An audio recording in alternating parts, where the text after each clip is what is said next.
Welcome back to the Deep Dive. Today, we are cracking open something truly special. Not just dense material, but really the master text for statistical sports modeling. It really is. We're diving into the advanced rulebook for the APBA Pro Baseball Board Game Master Game Edition. And this thing, it's less of a game and more a full-blown simulation engine. Exactly. When APBA put this out, they weren't just adding a few rules. They were trying to capture, the real statistical soul of baseball. All the tiny little nuances, handedness, player fatigue, even defensive positioning. Absolutely. Yeah. And our mission today is to cut through that complexity. This rule set has dozens of interconnected rules, charts, formulas. It's a lot. We want to pull out the core nuggets for you. How did this turn a pretty simple dice game into a tactical decision-making machine? And we have to start with the big prerequisite, the one the manual itself demands. Right. You have to be, and I mean fully familiar with the basic APBA game to even start. We're not covering the basics today. We're only looking at the advanced features that make this the master game. Okay, so let's lay out the roadmap. The source manual breaks it down into 5 big categories, and we're going to follow that structure. Makes sense. First, we have batting, then pitching. After that, it's base running and coaching.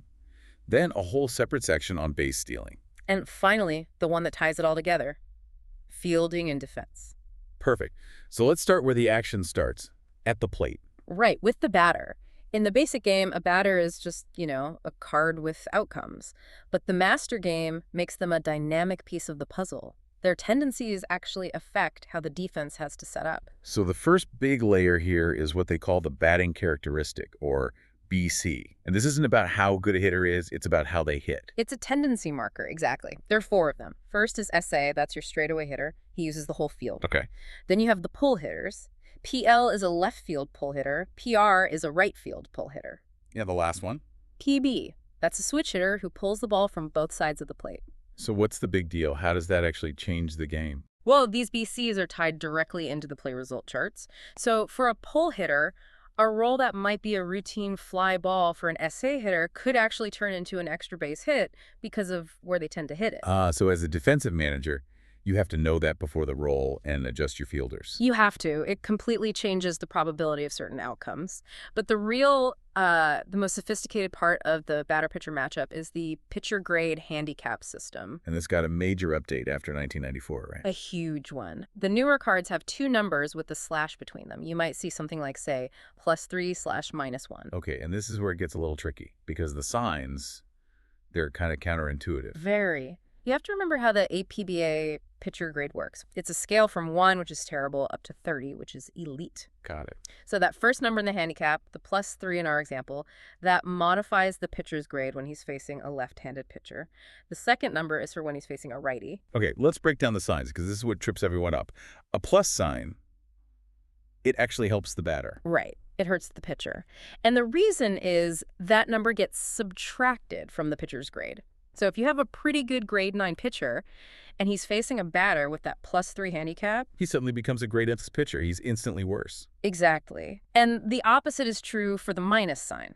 A minus hurts the batter. It helps the pitcher. That number gets ADD to the pitcher's grade. So that same grade 9 pitcher against a batter with a -1 handicap, he becomes grade 10. It's a really elegant way to model that whole seeing the ball well concept, Yeah. But it uses the pitcher grade, a mechanic that's already there, to do all the work. It is, but the headache, and it's a big one, is when you try to mix card sets from different eras. Because the pre-1994 system was totally different. Much simpler. And because of that, it's not really compatible. The old handicaps were just a number from 0 to 5. And the key difference was the pitcher's grade was only ever raised. It was never lowered. So it only ever helped the pitcher. Only if the batter was hitting from the same side that the pitcher was throwing from. A righty batter against a righty pitcher, for example. And what about switch hitters in that old system? They were almost always designated SA straight away, and they always got a 0 handicap. The logic was, well, they'll always bat from the opposite side of the pitcher's arm, so there's no same-side penalty to apply. It really shows you how the game's design evolved alongside real baseball analytics. But man, that makes it tough if you're trying to play a historical season with mixed card sets. It does. And what I find fascinating is how the designers then created specific exceptions to all of this. Certain results on the board are just immune to any of these grade changes. Right. The source material calls them out specifically. Result numbers 7, 8, and 11. If you roll those in the second column of the batter's card, you just ignore all the handicap math. It's like the game is saying, this specific thing happens, period. A fielder's choice, a hard line out. It's a fixed outcome. It gives you a little island of certainty in this sea of variables. And that focus on which column you roll in leads to another really specific rule for results 6 and 2. Yes, this is another classic trip-up. If you have a runner on third or the base is loaded, that's a number 6 result. Runners on first and second is a number 2. They only trigger their special secondary result if you roll them in the player's second column. So if I have a double column card and I roll a 6, but it's in that player's first column, You do nothing. You just take the first column result as written. It means you can't just look at the final number. You have to track exactly how you got there. The column matters. okay, let's move from the batter to the mound. The pitcher grade, that 1 to 30 scale, is the foundation, but the master game adds so many layers on top of it. It does. That grade isn't even static. It fluctuates during the game based on what you roll on the base's empty board. But the big change is the symbols. K, R, X, Y, W. These symbols can completely change the result of a play. Mostly turning hits into strikeouts or walks. Mostly. But you have to be so precise. For example, there's a result that says XY turns the play into a strikeout. That only applies if the pitcher's card is rated XY. If he just has an X rating or just a Y rating, he doesn't get the strikeout. It has to be both. That's the level of detail we're talking about. Then you've got control symbols, Z and ZZ. These are your walk killers. If a walk is rolled, a pitcher with a Z or ZZ rating might be able to nullify it, basically turning it into just a regular ball. It's like he nibbled the corner and got the call. And there are even self-defense symbols like HBO and BKO. Right. HBO helps a pitcher avoid hitting batters. BKO helps him avoid balks. But even then, there are exceptions. There are a few results on the boards that say hit by pitcher, and it happens no matter what, even if the pitcher has an HBO rating. Total loss of control. Now we get to the ratings that connect directly to the running game, WP and MF. WP is the wild pitch rating. It goes from WP0 to WP3. When the board says wild pitch, this rating is like a shield. A higher number means the pitcher is more likely to prevent it. But MF, the move to first rating, that feels more strategically important. Yeah. Oh, it's huge. It's rated from MF0 to MF plus 3, and it's a direct measure of how well a pitcher holds runners on first. And here's the critical connection to the next section. This is where it all starts to link up. A+ rating, say MF plus 2, is good for the defense because those 2 points are deducted from the base runner's steal success number. So a good move to first literally makes it harder to steal. Exactly. But that deduction only applies if the first baseman is holding the runner on, the HO rule. The hold-on rule.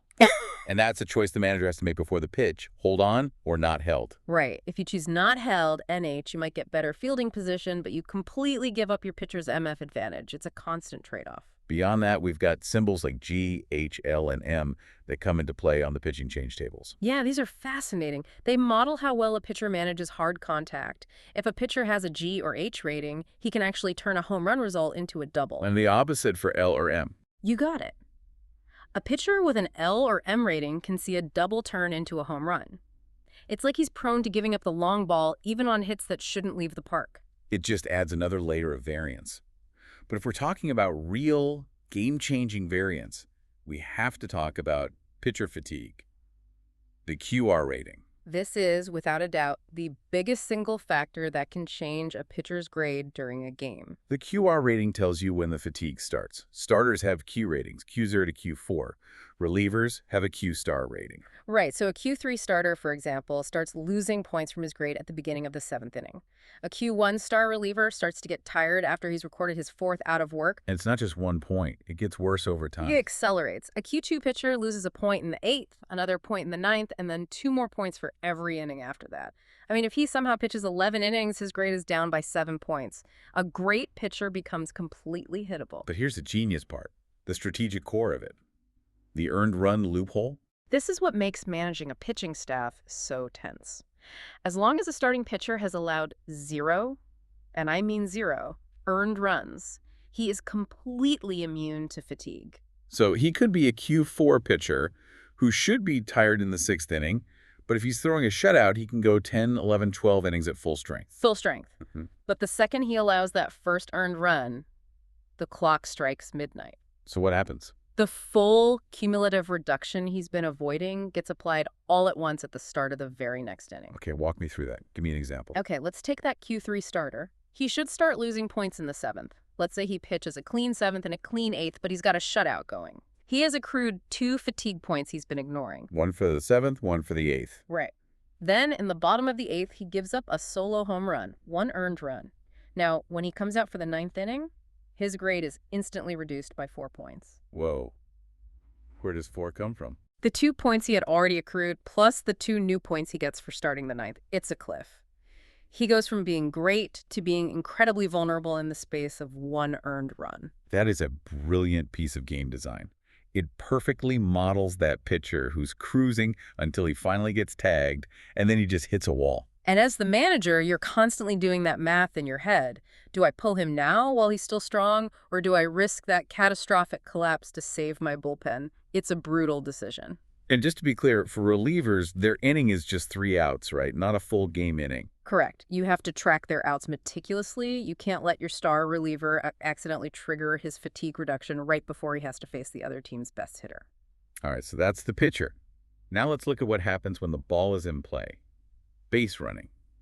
This is where the game turns into a calculator. It really does. The game tries to model the 3 things that matter in real life: how deep the ball was hit, how fast the runner is, and how strong the fielder's arm is. Runner speed is captured by the base running speed rating, or SP. It's a number from 1 to 20. And they also get an F for fast or an S for slow. For the old cards that don't have the number, there's a conversion. F is 18, S is 3, and everyone else is just an average 11. Now we get to the heart of it, the core calculation, the thing you have to do every time a runner tries to take an extra base on a hit or a flyout, finding the chance number. It's a 2-step process, and you have to do it in order. Step A is figuring out the defense versus the runner. The formula is arm rating minus speed rating equals the advance number. Okay, let's use an example. Say we have a fast runner, SP18. The center fielder has an arm rating of, say, 27. So 27 minus 18 gives you an advance number of 9. A smaller advance number is better for the runner. A bigger one is better for the defense. Got it. That's step A. What's step B? Step B brings in the hit itself. The card will give you a hit valuation number, an HVN, for the play. The formula here is hit valuation number minus advance number equals the chance number. And the chance number, that's the magic number, right? The probability out of 36. That's the one. So in our example, let's say the HVN for that hit was 30. We take 30, subtract our advance number of 9, and we get a chance number of 21. So the runner has a 21 and 36 chance of being safe before any other adjustments. Exactly. The HVN is the base chance from the hit itself, and the advance number modifies it based on the specific skills of the players involved. It's a really smart system. What happens if there's a relay throw? You have to calculate a team arm rating. You add the 2 throwers' arm ratings together, divide by 2, and this is important, you always round a half point up. So a 33.5 becomes a 34. Always.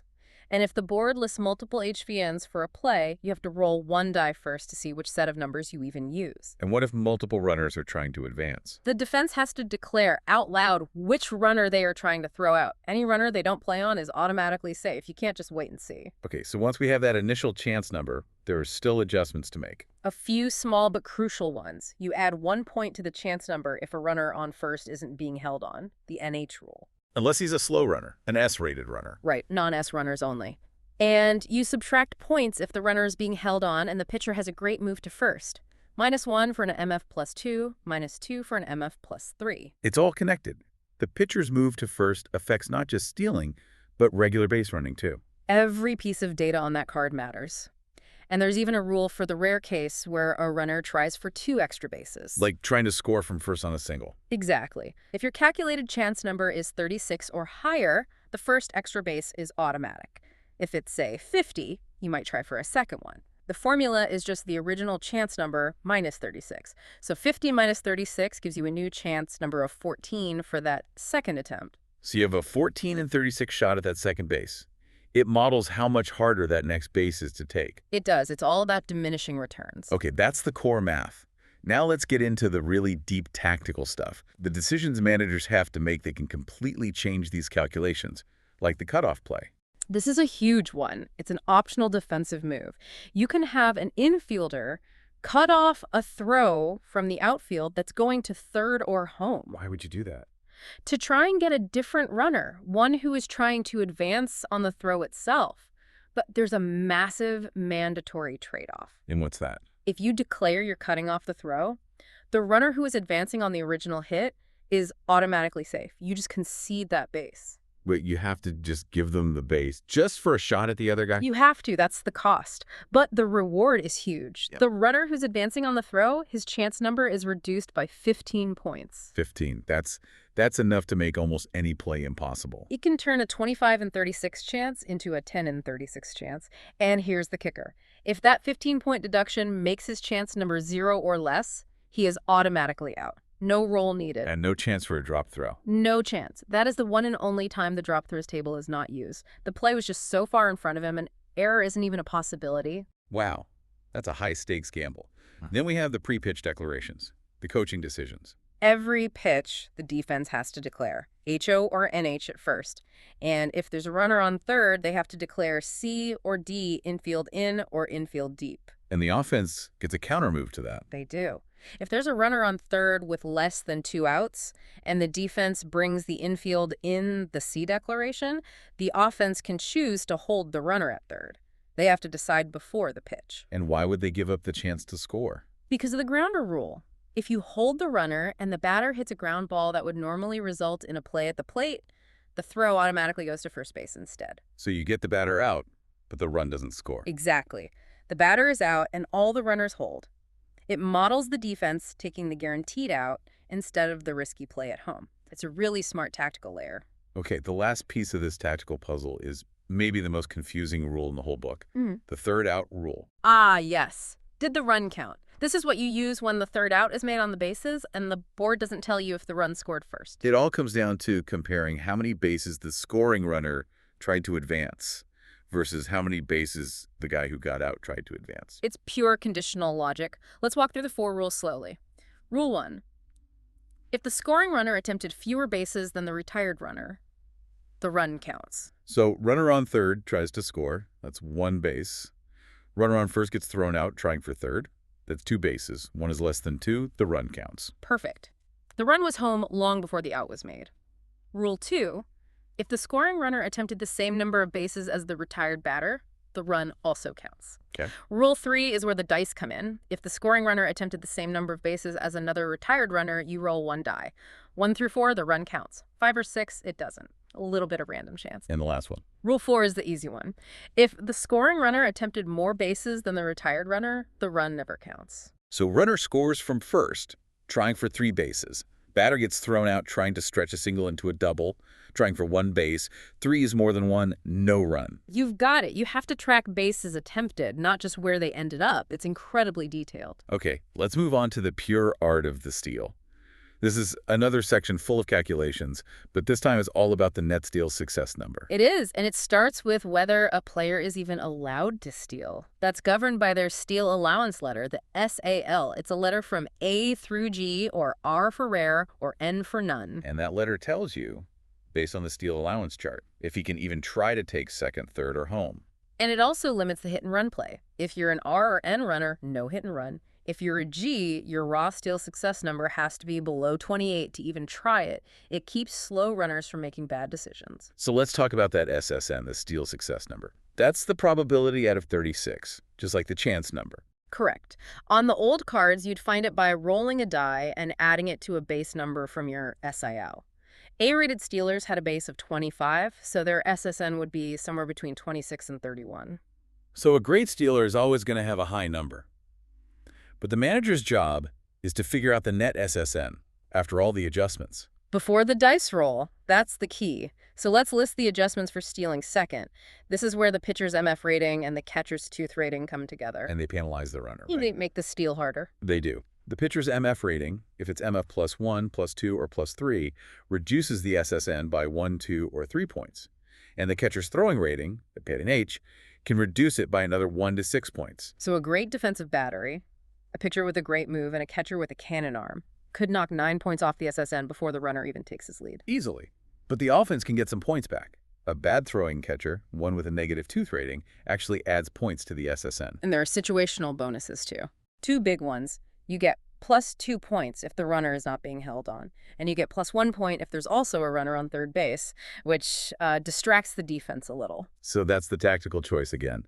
Do I go for the +2 bonus for not holding him on, but in doing so, I give up my pitcher's MF penalty? That's the calculus. That one decision can be the difference between a steal being a good bet or a terrible one. And what about stealing third or home? Harder. Stealing third is an automatic -5 points to the SSN, and another -2 if the batter is left-handed, because the catcher has a clear view. The catcher's steer rating still applies. And stealing home must be a massive penalty. It's -15 points, or -13 on a double steal from first and third, and the defense can just nullify it completely by announcing they're pitching from the stretch. Okay, what about those double steals? They get pretty complex. They do. First and second is straightforward. The defense just has to choose which runner to throw at. The other one is automatically safe. Second and third. The defense always has to play on the runner going home.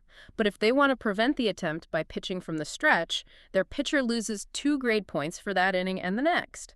There's a cost. The first and third double steal is the really weird one, right? This one is a masterpiece of tactical design. The defense has to say which runner they're playing for, but no matter what, the throw must go to second base. Even if they're trying to get the guy at home. Even then, if they play for the runner at home, the throw goes from the catcher to the shortstop and then back to the catcher. And here is the single most important rule in that sequence. And no catcher, or pitcher MF adjustments apply. None at all. Why? Because the game is modeling the defensive maneuver itself. It's no longer about the catcher's arm strength. It's about the timing and execution of the whole team play. It's brilliant. And just when you think you're done with a steal attempt, there's more. There's always more. After every single steal attempt, safe or out, you have to make a second dice roll to check for an error. If the runner was out, You check the drop throws table.